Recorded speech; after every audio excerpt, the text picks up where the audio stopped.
আসসালামু আলাইকুম, welcome to another video. আজ আমরা এই ভিডিওতে একটু কবিতা সম্পর্কে জানবো। কবিতাটির নাম হলো টু হেলেন, লিখেছেন এডগার অ্যালান পো। সো আমি যদি সংক্ষিপ্ত এই পোয়েমের বিষয়বস্তুটা বলি, তাহলে বিষয়বস্তু হলো পো তার ফ্রেন্ডের মাকে নিয়ে এই কবিতাটা লিখেছে। প্রথমত তার মাকে গ্রিক যে ম্যাথোলজির হিরোইন রয়েছে, বিউটিফুল মহিলা ছিল, ওম্যান ছিল হেলেন, তার সাথে কম্পেয়ার করেছে। দ্বিতীয় স্ট্যান্ডে যে তাকে তার যে দিক নির্দেশনাগুলো দিয়েছিল সেগুলো তুলে ধরেছে, এবং লাস্ট স্ট্যান্ডা, তৃতীয় স্ট্যান্ডায় যে তাকে একটা ইন্টারনেটই দিয়েছে। এটাই ছিল হচ্ছে এই পোয়েমের মূল বিষয়। এখন আপনি যদি বিস্তারিত জানতে চান তাহলে সাথেই থাকুন।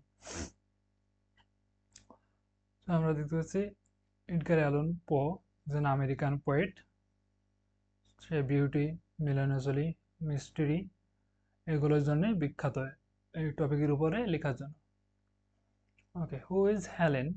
The poem was inspired by Jane Start. Jane Start's mothers of Poe's friends, মানে লেখকের ফ্রেন্ডের মা তাকে নিয়ে লেখা। তার নাম হলো হচ্ছে Jane Start. Showed kindness to young Poe, encouraged him emotionally, become a symbol of beauty and inspiration. Okay, meaning of Helen. Meaning of Helen হচ্ছে একটা নাম। এটা হচ্ছে গ্রিক ম্যাথোলজির most beautiful woman in Greek mythology. তার সাথে compare করে এই পোয়েমটা লিখেছে।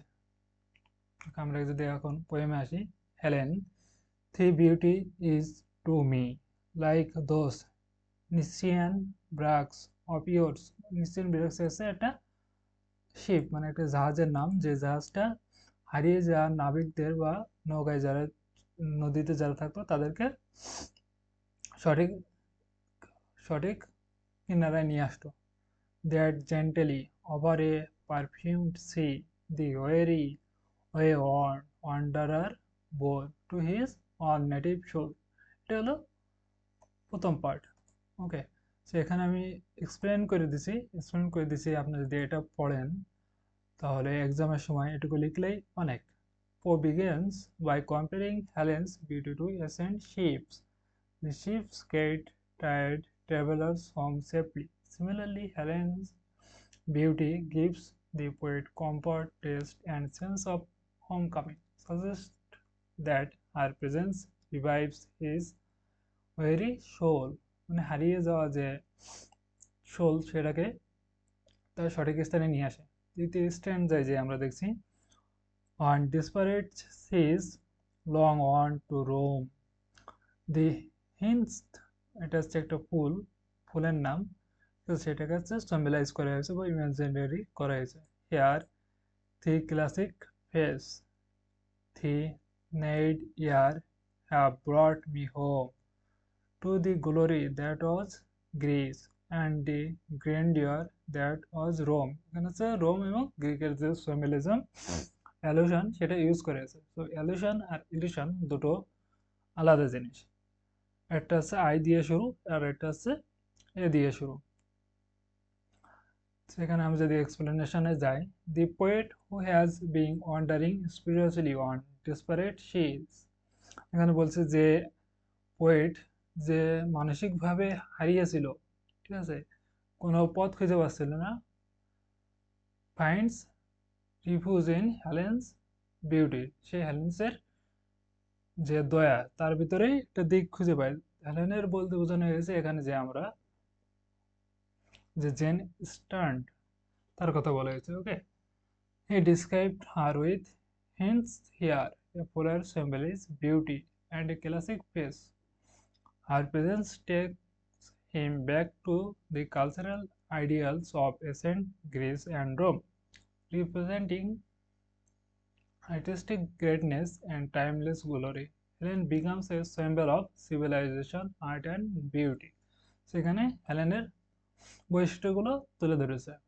ওকে, লাস্ট স্ট্যান্ডায় লো মানে চাওয়া, in the little window niche how statue like I see thee stand, the agate lamp within my hand, ah, psyche from the regions which are holy land.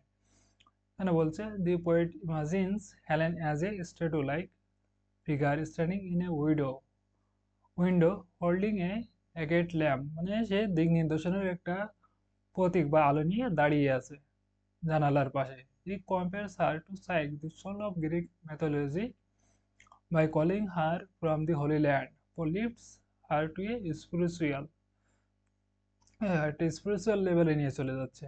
Skate level, not just earthly beauty থেকে তাকে একটা স্বর্গীয় মর্যাদা দিচ্ছে। He becomes both muse and divine soul inspired him internally, মানে যে gen stern সে পোয়েটকে মানসিকভাবে এবং আধ্যাত্মিকভাবে একটা অনুপ্রেরণা জাগাচ্ছে। আর এই অনুপ্রেরণার মাধ্যমে সে কবি সেটা স্মরণ করছে। তো এই কবিতার মূল বিষয়বস্তু ছিল হচ্ছে এটা। এখন যদি আমরা লিটারেরি ডিভাইসগুলো দেখি এই পোয়েমের, তাহলে আমরা সিমিলি পাচ্ছি। সিমিলি অ্যাজ লাইক বা লাইক দিয়ে তুলনা করা হয়, সেটা হলো সিমিলি। ইমাজিনারি সেটা পাচ্ছি আমরা, visual image of timeless beauty. Allusion, যেটা আমি বলছিলাম, অ্যালুশন আর ইলিউশন দুটো জিনিস। অ্যালুশন হচ্ছে কোনো একটা পৌরাণিক রেফারেন্স দিয়া, আর ইলিউশন মনে হচ্ছে কোনো একটা ভুল চিত্র দেখা, ঠিক আছে। মেটাফোর তো আমরা অলরেডি বলেছি, সিম্বলিজম এখানে রয়েছে, পার্সনিফিকেশন রয়েছে, এগুলো দেখে নেবেন। আর এখানে কিছু ইম্পর্টেন্ট কোটেশন দেওয়া হয়েছে। সো আমাদের কোটেশন কেন লাগে, যখন আমরা কোশ্চেনের অ্যান্সার করি তখন কোটেশন দিয়ে আমাদের রেফারেন্স দিতে হয় কোশ্চেন। ওকে, সে কেমন কোশ্চেন আসতে পারে এখানে আমরা দেখতে পারি। Discuss the theme of idealise beauty in pose, মানে যে বিউটি পোয়েট তুলে ধরেছে সেটা সম্পর্কে আলোচনা করো। হাউ ডাজ পো ইউজ ক্লাসিক্যাল, মানে গ্রিক আর এবং রোমান ম্যাথোলজির যে হেলেন তাকে নিয়ে কীভাবে ইউজ করেছে, অ্যালুশন ইউজ করা হয়েছে সেটা বলতে বলছে। Explain the significance of Helen as a muse, পথ প্রদর্শক হিসেবে কীভাবে তুলে ধরেছে সেটা এক্সপ্লেন করতে বলছে। ওকে, সো মোস্ট অফ কমনলি এই প্রশ্নটা একটা থাকে যে ক্রিটিক্যাল অ্যাপ্রিসিয়েশন, মানে ক্রিটিক্যালি একটা তুলনা করতে বলা হয়। ওকে, সো এরকম যদি ভিডিওটি ভালো লাগে তাহলে অবশ্যই সাবস্ক্রাইব করে রাখবেন। পরবর্তী ভিডিওতে আবার দেখা হবে। ধন্যবাদ।